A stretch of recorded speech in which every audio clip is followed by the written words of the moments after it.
Hello everyone, and welcome to the second part of the Earth Allies series. Hopefully you can hear me better this time. I am speaking a little bit louder and the iPad is closer, so hopefully this works.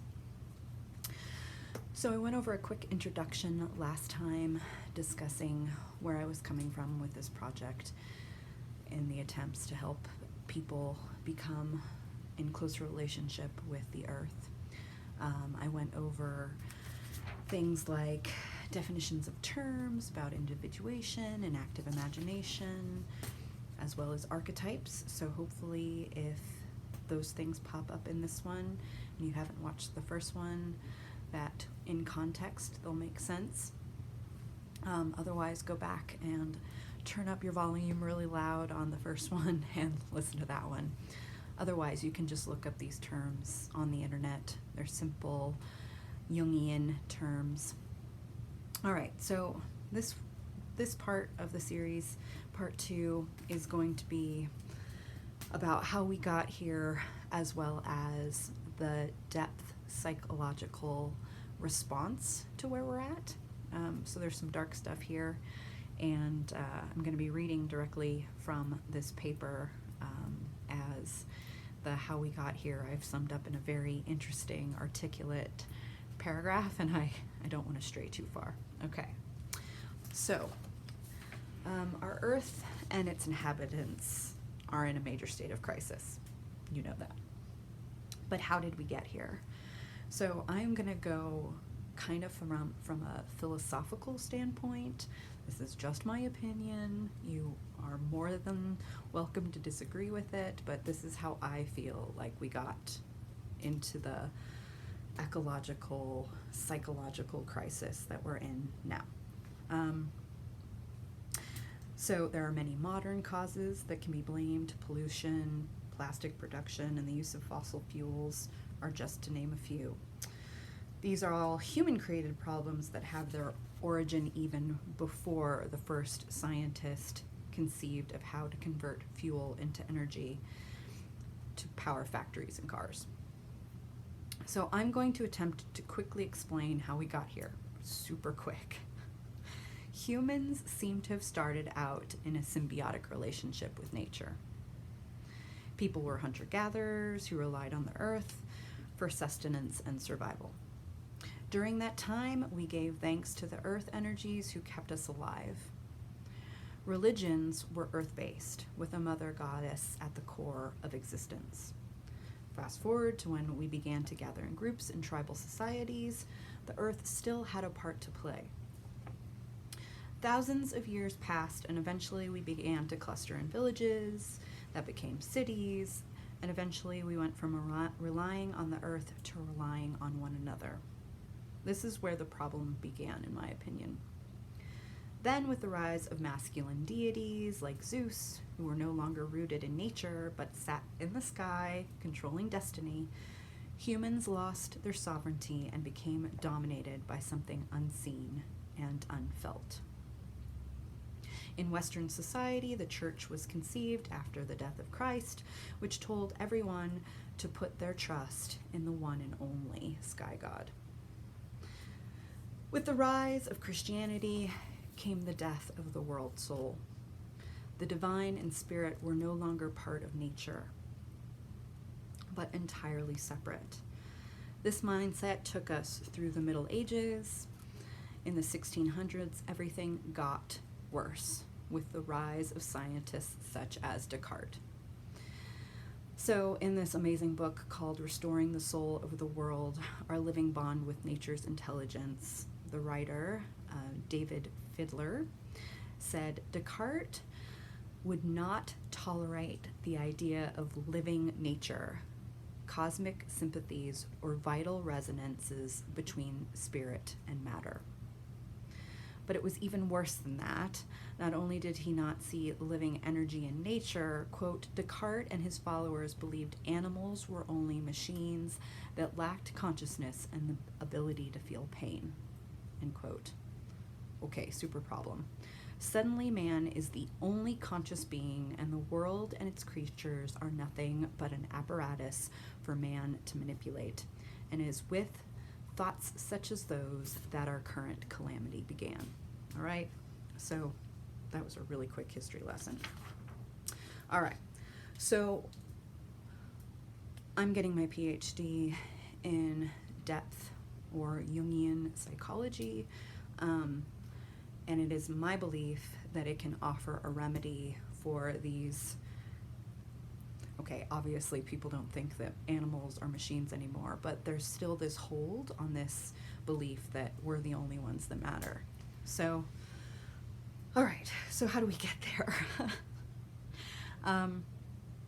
Some of you, I can think of some of my friends who don't want to have even the slightest bent of an esoteric outlook on life, but here's step one, y'all. And this doesn't mean organized religion. We have to bring back the concept of the word spiritual back into our daily existence. There is a depth psychologist named Schroeder who said in one of his articles, spiritual refers to the experience of being related to or in touch with an other that transcends one's individual sense of self and gives meaning to one's life at a deeper than intellectual level, unquote. So by accepting this other into everyday life, one has the opportunity of experiencing something greater than the self that you consider who you are, opening up channels to considerable respect, especially for the earth, the most identifiable and influential other in humans' lives. Okay, so you don't, spirituality doesn't mean that you have to worship a god, or you don't even have to worship anything. It's just acknowledging that there is an other that is larger than you. And that doesn't have to be a spirit or something like in the sky or a god. It's like you can be spiritual about your relationship with the earth. That's the point. So this article continues and concludes that this approach to the spirituality of nature will not produce any definitive true answers. Its purpose is not to give humans any greater degree of control over outer or inner nature, he continues. Its underlying motive is to deepen our awareness of the intuitive relationship between humans and nature and to allow ourselves to be changed by that awareness. That is my point with what we're going to be doing over the next now 3 parts of this series. So it's about coming back into relationship with the planet. People aren't in relationship with the planet. So let me continue. All right. So imagine moving through the world aware of the fact that everything around oneself is alive and has some sort of consciousness. One of my professors, Jeffrey Keel, stated in his book, Facing Climate Change: An Integrated Path to the Future, really good stuff, I highly recommend it. He said, animate awareness is also important as ours is a history of viewing the world as essentially inanimate. So believing that it has a soul stuff. A spiritual awareness such as this could provide the opportunity for one to maneuver in a completely different way, hopefully moving away from the modern consumption-motivated mindset, bringing humanity back into a conscious alignment with nature. All right, so now I'm going to switch gears for a quick second because I think this is really important. I did some work with the Irish mythologist Sharon Blackie, who is just a phenomenal woman, a phenomenal writer. I was able to work with her over a 3-day workshop, as well as I saw her give a talk at Pacifica, and she is just a powerhouse. She's quiet and very Irish, but her ideas are the same types of ideas I've had stirring in me since I was a child. So Sharon Blackie's EarthBased Knowledge is a path on which a modern person could return to a mythic way of knowing the world around them. This is really important. As a society, I feel like we have lost myths. We kind of have switched gears, and I think comic books and comic book movies have really taken over in that regard, and I don't necessarily think that that's a bad thing, but it's keeping us even more removed from nature. So it is returning to the archetypes of the natural land, the world around us, instead of specific stories of cultures that seem to be long past. So I'm not talking about myths as in going back and revisiting like the Greek pantheon or something. I'm saying that instead of that, to do something more, I'm not going to say pagan because that might cause a lot of people to turn off the video, more indigenous way of looking at things, looking at the land as having its own set of archetypes that inhabit it. So, you know, we are not in any way like the ancient Celts anymore, nor are we like the first mystic Catholics or 12 tribes of Israel, the Hindus who first worshipped the waters of Ganges, or the enlightened scientists in the Age of Reason. We are people with smartphones and rooms that can talk to us. This is a different age, and thus we must create a reconnection to the planet through a new, old way of thinking. Sharon Blackie, in her book, If Women Rose Rooted, The Journey to Authenticity and Belonging, I'll put a link, or I'll put in the comments below the name of all these books. She explains that in Scottish Gaelic there is a word, dúthach. I probably am completely ruining that. It's spelled D-U-T-H-C-H-A-S, which means, which expresses a sense of belonging to a place, to a certain area of land. It expresses a sense of rootedness by ancient lineage and ancestry in the community which has responsibility for place. Okay, this is the first real key point I'm trying to make. Unfortunately, many of us do not have an ancient connection to the land on which we live, right?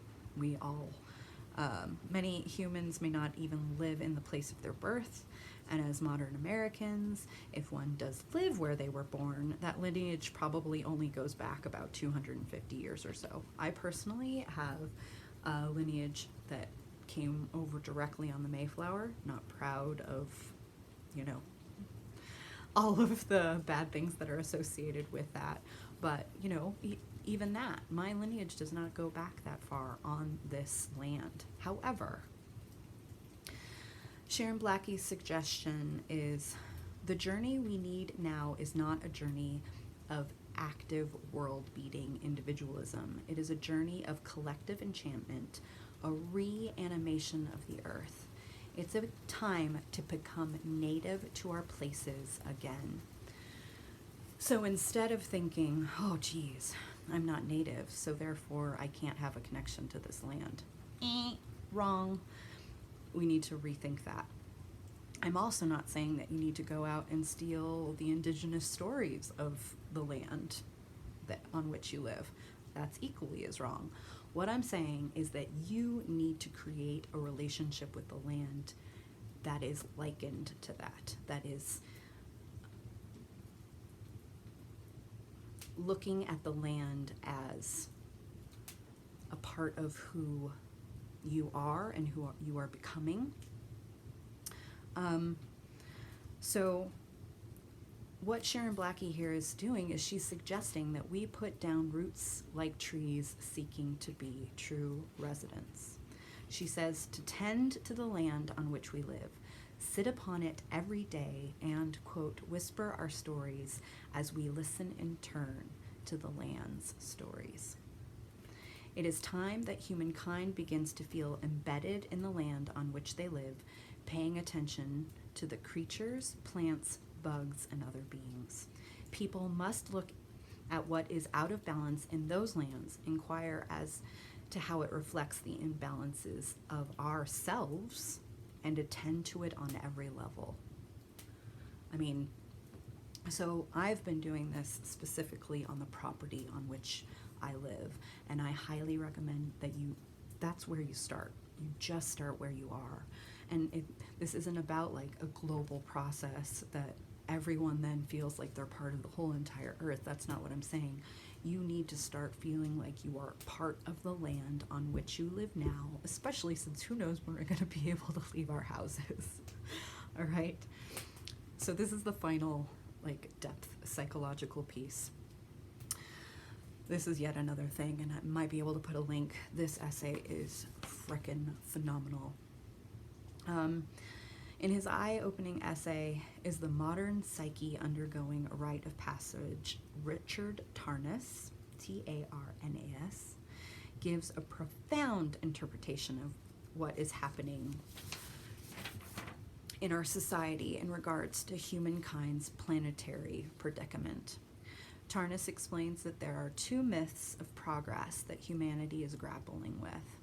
The first being the masculine heroic journey, by which intellect and force of will have propelled Western civilization towards progress and empowerment. The second is that of a tragic journey of separation. Quote, here the historical perspective is one which reveals a progressive impoverishment of human life and the human spirit, a fragmentation of original unities, a ruinous destruction of the sacred community of being, end quote. So this is the viewpoint I put forward in the first section that I brought up in this part of the series. However, instead of looking at these two myths as separate and unrelated, Tarnis is suggesting that, quote, the two opposite interpretations are exactly intertwined to form a complex but integrated whole. So there's two parts to that thing. Like, we're living out both of these mythic journeys. It's the heroic journey, the taking over and being empowered, along with, at the same time, this ruinous destruction of our sacred communication with the earth. So, and it is through which humankind can implement a new initiation. It was our disconnection from nature that first forced us to no longer enact rites of passage, and it is that very fact that may be propelling us, this was written a little bit ago, may be propelling us into a global initiatory drama. It's no longer maybe, we're here, y'all. Tarnis suggests that as we careen towards ecological crisis, we are actually experiencing a, quote, collective dark night of the soul, which has the potential to usher us into an accelerated maturation, a birth, and we cannot really know where it is headed. So, and I think I brought this up in the first piece, was we have no idea what the end result of this is going to be, but we need to change our mindset now. He goes on to explain that humans must abandon their ego-centered viewpoints and hubris, accepting that the cosmos has its own intelligence. Creating a whole new paradigm, we must no longer see the earth as without consciousness, and instead look at man as, this is amazing, quote, an organ of the universe's self-revelation. I'm going to say that again. We all need to look at ourselves as an organ of the universe's self-revelation. An organ, one. The whole entire cosmos itself is full of organs. We are one of them, and we therefore have to be part of this self-revelation process. This work requires acceptance and recalibration. And awareness must be cultivated by open-minded participants for the initiatory evolution to commence. I do not believe that all of society can be involved in this work immediately, and it will require those who are open to these ideas to take the first step. Like, I'm not gonna start to get political, but it's not like I'm going to expect anyone in positions of government power to suddenly go, oh, I need to realize the earth has a consciousness and start behaving differently. That would be badass, but you and me and the other people who are in our tribe and have the same types of mindsets are the ones that need to start doing this work now. As a result of these ideas, so as I brought up before, my dissertation is called Mythic Mapping. So the very first thing that I suggest when somebody takes on that process will be asked to complete when they engage with the home and place island. So the first thing that they do when they end up landing on the home and place island is the creation of an honor thy land altar outside of their home. In Celtic folk traditions, people would leave out offerings of bread and milk for the fairy folk. I would like to suggest an adaptation of this tradition. Instead of leaving specific foods out for these type of mythic beings, I suggest giving an offering of any sort, food, drink, art, etc., outside every day in a designated spot in honor of the place on the earth which you inhabit. While placing this offering out, it will be suggested, what I'm suggesting to you, is that you think about how grateful you are to the land on which you live and about how you can live in a symbiotic relationship with the planet. I believe this work is a gateway into further awareness and openness into eco-psychological efforts. After establishing a spiritual connection with one's actual physical location, other work can be done, which I'm not going to tell you about right now. All right, so I hope that made sense. A lot of things going on in there. My first suggestion to you, I mean, it's raining like the dickens up here, or I would have shown you I have actually a couple earth altars out there. I have one that's right up against the house, giving thanks to the house. This is a living being as well to me. Like, it's made up of local wood and local rock. Like, this is all, I'm pretty sure, from the backyard. It has its own soul. I feel like it has invited me here to take care of it, and the property that it sits on have a relationship as well. And then my whole yard, there's another altar back there because I feel like that has a little bit of a different energy. The word altar might be scary to some of you. Just a little sacred spot. Mine, it has some rocks around it and a little dish that is for offerings. And I've put out like little sprinkles of sacred herb. I have put out like little offerings of food. There was one night where one of my friends was over and we were having cocktails, so I have a little bottle out there that I pour like little bits of drink into. So this is your starting point. What I want you to do over the next couple of days, because I don't think I'm going to post one of these tomorrow because I have to teach my university class tomorrow, but over the next couple of days, go out, make a little sacred spot where you can give offerings to the land. This is a widespread indigenous practice, and it's being grateful. It's showing the land on which you live that you're thankful for the fact that it lets you live there, because it does. I mean, it might not let you live there in the way that humans let other people or other humans live places, but this is step one.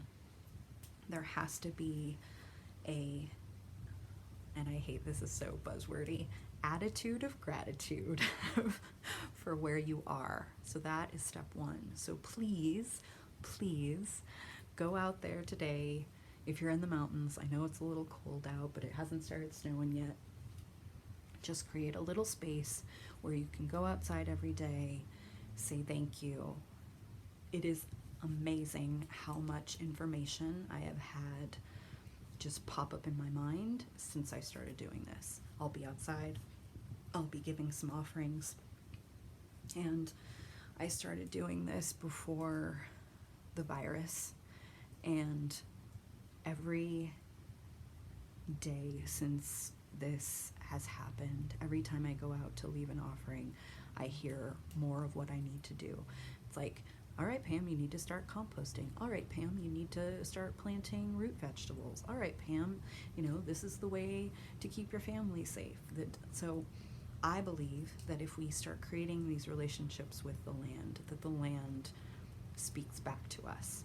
And it's not like you're going to hear a big booming voice splitting out of the earth. You're going to hear things popping up, probably more than likely from your unconscious. But that's all linked to the earth. All right, I'm getting off topic here. Let me know what you think. Let me know you can hear this. I'm sending love to everyone out there. That's all we can do right now. But step 1, create a little sacred space outside. All right? I'll see you in a couple days.